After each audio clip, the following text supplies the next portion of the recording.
Hello everyone, how are you doing? This is MD Tech here with another quick tutorial. In today's tutorial, I'm going to show you guys how to resolve if the USB selective suspend is disabled on your Windows 10 or Windows 11 computer.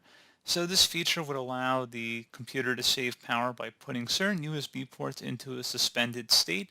So if you notice this feature is disabled and you want to enable it, I'm going to show you guys how to do it. And without further ado, let's go ahead and jump right into it. So we're going to start off by opening up the search menu, type in control panel. Best match should come back with control panel. Go ahead and open that up. Set your view by to large icons, and then you want to select power options. Whatever plan is currently selected, you want to select the corresponding change plan settings button. And then where it says change advanced power settings, go ahead and left click on that. You want to expand the USB setting section, so go ahead and click the little plus sign after that. And then it should say USB selective suspend setting. Again, click the little plus sign. And now you want to go where it says setting, click inside of here.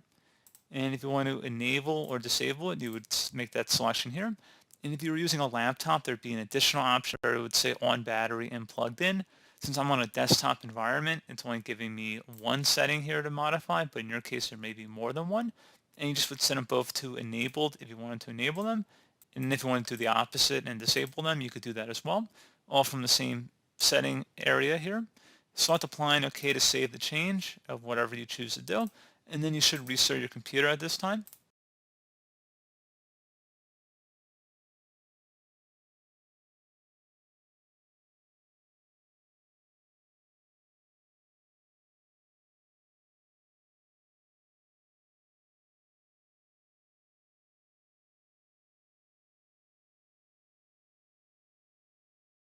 And hopefully that should have resolved your problem. So, as always, thank you guys for watching this brief tutorial. I do hope I was able to help you out, and I do look forward to catching you all in the next tutorial. Goodbye.